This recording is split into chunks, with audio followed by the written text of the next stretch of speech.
नमस्कार दोस्तों, मैं केसी साहू सर आप सबका स्वागत करता हूं आपका ही अपना चैनल केसी सर के क्लासेस में।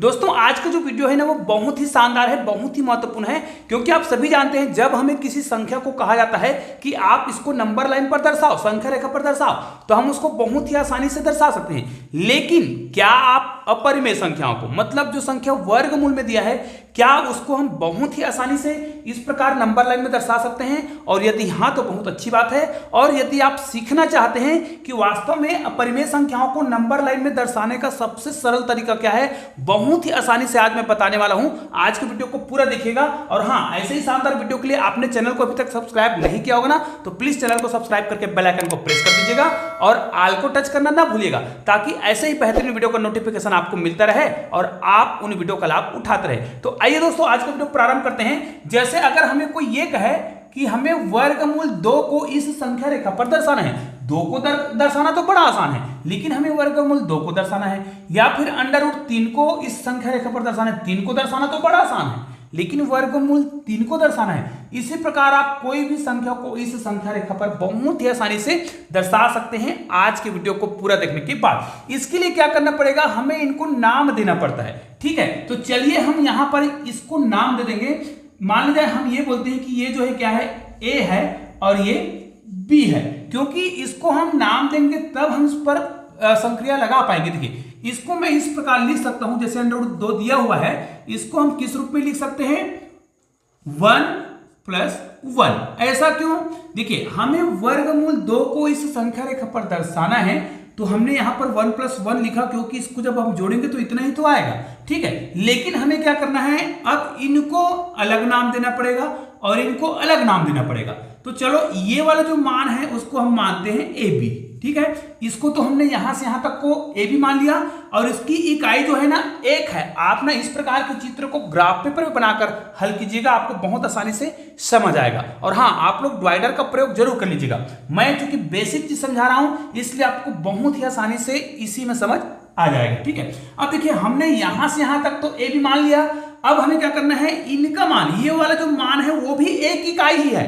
तो आपके जो ग्राफ है उसमें बहुत आसानी से बटा हुआ रहता है। इनको हमें कुछ नाम देना है, जैसे इसको हमने ए बी दिया है, उसी प्रकार इसको भी नाम देंगे। तो ए बी है, ये ए और बी है, तो इसको हम क्या मानते हैं, सी मानते हैं। लेकिन आप याद रखिए इसको आप लोग नाप कर करिएगा, है ना। यहां पर आपके ग्राफ में खींचा होगा, तो इसको आप एक इकाई नाप करके खींचना है, आपको नाप कर खींचना है। एक इकाई रहेगा, यहां पर भी आप ऐसे नापेंगे, तो बिल्कुल एक इकाई नाप करके यहां पर खींचिएगा, निशान लगाइए, और इसको ए बी और ये क्या नाम दे देंगे, इसको सी। मतलब ये जो मान है, एक ये वाला क्या है, ए बी है, ये वाला क्या है, बी सी है। मतलब यदि यहां से यहां तक को हम मिला दें, किसको, देखिएगा मैं मिला रहा हूं, जिसको हम मिला रहे हैं, किसको, सी को, मतलब ये एक इकाई रहना चाहिए। यहां भी कितना होना चाहिए, 1, क्योंकि यहां से यहां तक कितना था, 1 था, तो यहां से यहां तक भी कितना होना चाहिए, 1। ये देखिए, अब इनको यदि हम मिलाएं यहां से, है ना, आप इसको प्रकार की सहायता से मिला सकते हैं, लेकिन अभी मैं इसको स्केल से मिला रहा हूं। ये देखिए, ये जो हमने मिलाया है, ध्यान दीजिए,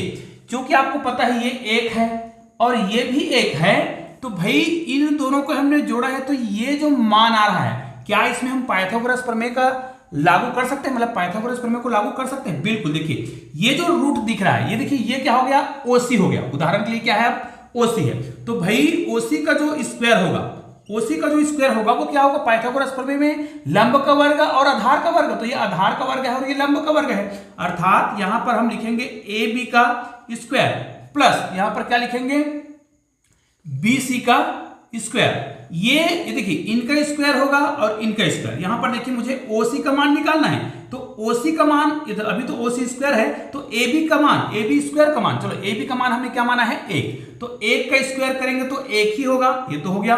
फिर बीसी का मान, बीसी का मान कितना है, 1 है, और इसका भी स्क्वायर करेंगे तो 1 ही होगा, लेकिन हमें निकालना है ओसी का मान, ये है ओसी का मान। ठीक है, तो ओसी का मान निकालेंगे तो इन दोनों को जोड़ेंगे, तो ये देखिए ओसी स्क्वायर इक्वल टू कितना हो रहा है, 2 हो रहा है, लेकिन हमें निकालना है केवल ओसी का मान। तो ओसी का मान जब निकालेंगे तो क्या हो जाएगा, रूट वर्ग इधर जाता है तो क्या बनाता है, वर्गमूल। ये देखिए, तो ओसी का मान जो है वर्गमूल, मतलब यहां पर जो मान दिख रहा है, ये जो रेखा दिख रहा है वो किसका मान है, अंडर रूट 2 का मान है। लेकिन भाई हमें तो इसको संख्या रेखा पर दर्शाना है, हमने तो ऊपर में दर्शा दिया, गड़बड़ हो गया? बिल्कुल भी गड़बड़ नहीं हुआ है। अब आपको क्या करना है, अपना प्रकार फैलाना है। कितना फैलाएंगे ध्यान दीजिएगा। आप अपने प्रकार को लीजिए, यहां पर रखिए, है ना, और शीर्ष वाले भाग जिसको हम फैलाते हैं इस प्रकार आप फैलाएंगे, तो इस प्रकार रख के फैलाइएगा इतना, और फैलाने के बाद आपको क्या करना है, ऐसे कट लगाना है संख्या रेखा पर। तो जब आप इसमें प्रकार की सहायता से, जैसे देखिए मैं प्रकार की सहायता बनाने की कोशिश कर रहा हूं, अगर ये प्रकार है तो यहां पर मैं रखूंगा, और इसको जब मैं कट लगाऊंगा तो एक कट तो ऊपर की ओर जाएगा और एक कट जो है नीचे की ओर इस प्रकार आएगा, ठीक है। जहां पर कट लगेगा, ध्यान दीजिए, आपको डिवाइडर के माध्यम से करना है, जहां पर कट लगेगा वो जो कटान बिंदु है वही क्या होगा, वर्गमूल 2, √2 का मान होगा किस पर, इस संख्या रेखा पर। मतलब यहां से यहां तक का जो मान होगा वो क्या होगा, √2 के बराबर होगा। तो हमने बहुत ही आसानी से संख्या रेखा पर √2 को दर्शा दिया, ये देखिए, तो बहुत ही आसान है। अब यदि हमें यह कहा जाए कि हम वर्गमूल 3 को इस संख्या रेखा पर कैसे दर्शाएं, तो ध्यान दीजिएगा, हाँ ये मान थोड़ा आगे पीछे हो सकता है भाई, क्योंकि मैं बिना प्रकार के खींच रहा हूं, मैं आपको बेसिक तरीका ही सिखा रहा हूं, इसलिए आप मेथड को ध्यान दीजिएगा, है ना। और आप लोग ग्राफ पेपर में खींचिएगा, फिर मुझे कमेंट करके जरूर बताइएगा कि आपसे मान बिल्कुल सही आ रहा है कि नहीं आ रहा है। चलिए, अब वर्गमूल 3 को संख्या रेखा पर दर्शाने के 2 तरीके हैं।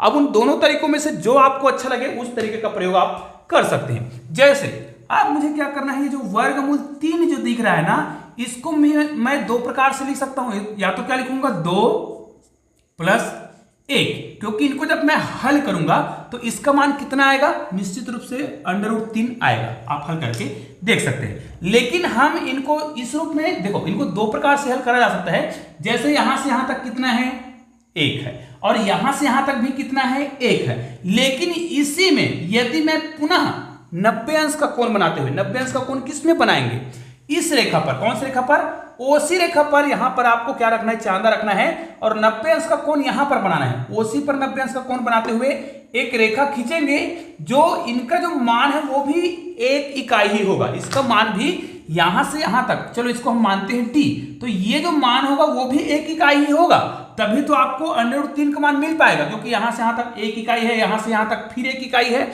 और यहां से यहां तक फिर 1 इकाई है, तो 3 इकाई तो हो गया। लेकिन अब देखिए क्या ये अब देखिए हमें यह भी सिद्ध करना है, चलो इसका नाम हमने कर दिया d, इसको हमें मिलाना है। याद रखिए इसका जो सेकंड विधि है ना वो और भी बहुत ही शानदार है, तो उस विधि को जरूर देखिए। इसको जब हमने मिलाया OD को, तो अर्थात OD का जो मान है, ध्यान दीजिएगा, OD का जो मान होगा, OD² का मान कहा जाए, ये इस त्रिभुज के लिए मैंने बताया ना, ये 90 अंश का कोण बना रहा है, मतलब यहां पर भी हम पाइथागोरस का प्रमेय लागू कर सकते हैं। कैसे, देखिए ये जो है इस त्रिभुज के लिए, कौन से त्रिभुज के लिए, OCD के लिए, ये क्या है, आधार है और ये लंब है, तो ये क्या होगा, कर्ण होगा। तो भाई कर्ण का वर्ग जो है अन्य 2 छोटी भुजाओं के वर्गों के योग के बराबर होता है, मतलब OC का वर्ग प्लस ये क्या होगा, DC का वर्ग। ये देखिए, अब मैंने यही बताया था कि यहां पर देखिए मैंने जो 2 लिखा है, ठीक है, ये क्या है, ये √2 को वर्ग करने पर इतना आएगा, करके देखते हैं। यहां पर हमें OD का मान निकालना है, जबकि अभी OD² लिख रहे हैं, तो OC का मान हमने कितना निकाला था, √2, लेकिन हमें √2 का वर्ग करना है, प्लस DC का मान कितना है, 1 है, तो 1 का वर्ग तो 1 ही होगा।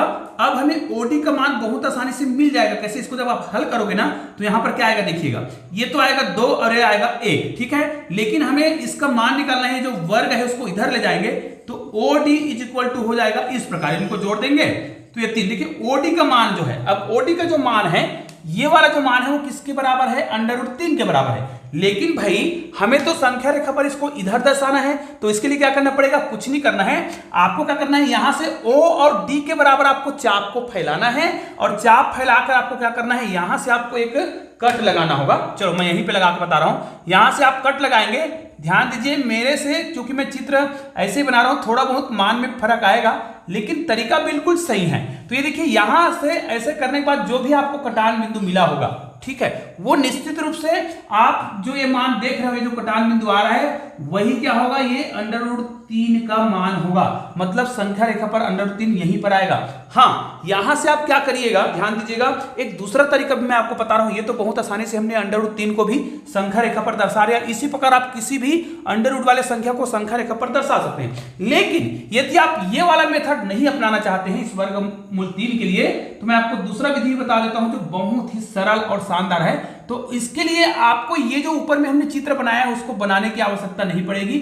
ये वाला चित्र आपको बिल्कुल भी बनाना नहीं होगा। आपको क्या करना है, देखिएगा आप क्या करिए, जो भी मान आपने प्राप्त किया है √2 का, क्योंकि हमने बताया है कि √3 का मान √2 पर डिपेंड है। यहां पर देखिए मैंने बताया ना, ये देखिए हमने √2 लिखा और √2 में एक मान और जोड़े हैं, मतलब √2 में ही एक इकाई और जोड़ देंगे, लेकिन वो इकाई जोड़ेंगे वो सीधा नंबर लाइन पर नहीं करेंगे। क्यों? क्योंकि इसी रेखा पर तो हमको दर्शाना है ना। मतलब आपको क्या करना है, जहां पर आपने √2 का मान निकाला था, यहां पर जो आपने √2 का मान निकाला था वहां से आपको एक लंब खींच लेना है। ठीक है, यहां से आप एक लंब खींचिएगा। ये देखिए इस प्रकार मैंने ये लंब खींच लिया और ये जो लंब खींच रहे हो आप उसको लंबा खींच लीजिएगा ऊपर की ओर ऐसे, और इसको क्या करना है, एक इकाई बनाना है। जैसे यहां से आपने इसको एक इकाई खींचा था, उसी प्रकार यहां से आप एक चाप काट दीजिए, ये बिल्कुल एक इकाई का होना चाहिए। फिर आपको क्या करना है, ये जो रेखा आपको मिला है एक इकाई वाला, ये वाला जो बिंदु मिल रहा है उसको यहां से आप मिला दीजिए। ये देखिए इसको आप यहां से मिलाएंगे ना, इसको जब आप इस प्रकार मिलाएंगे तो ध्यान दीजिए ये वाला जो मान है वो वर्गमूल 3 का मान होगा। इसका मतलब हमें ये जो नंबर लाइन पर इसको दर्शाना था उसको हमने यहां पर दर्शाया है, लेकिन हमें क्या करना है, इनको यहां पर दर्शाना है। तो क्या करना पड़ेगा, यहां पर आप चाप करिए, यहां पर रखिए केंद्र बिंदु पर और यहां से यहां तक डिवाइडर को फैलाइए। उसके बाद यहां से आप एक चाप जब काटेंगे, ध्यान दीजिए ये मान थोड़ा मेरे से ज्यादा हो रहा है, लेकिन आप जिस प्रकार आप चाप काटेंगे ना बिल्कुल नाप करके यहां से, तो यहां पर जो भी बिंदु आएगा, कटान बिंदु आएगा, निश्चित रूप से वही क्या होगा, √3 का मान होगा, जो कि हमने बहुत ही आसानी से उसको संख्या रेखा पर दर्शा लिया। दोस्तों इसी मेथड का प्रयोग करके आप √5 का भी क्या कर सकते हैं, संख्या रेखा पर उसको दर्शा सकते हैं। निश्चित रूप से आज का जो वीडियो है बहुत ही उपयोगी होगा और निश्चित रूप से आप इस वीडियो को अधिक से अधिक बच्चों तक शेयर जरूर करेंगे, ताकि सभी बच्चे जो है इस प्रकार के गणित को बहुत ही आसानी से बना सके। दोस्तों ऐसे ही शानदार वीडियो के लिए आपने चैनल को अभी तक सब्सक्राइब नहीं किया होगा ना, तो प्लीज चैनल को सब्सक्राइब करने के लिए नीचे दिख रहा है, नीचे मेरे चैनल का लोगो दिखा है, तो उसको क्लिक करके चैनल को सब्सक्राइब कर दीजिएगा और बगल में 2 शानदार वीडियो दिखाई दे रहा है, किसी भी वीडियो को क्लिक कीजिएगा और शानदार वीडियो का आनंद लीजिएगा। तो दोस्तों मिलते हैं ऐसे ही बेहतरीन वीडियो के साथ, तब तक के लिए जय हिंद जय भारत।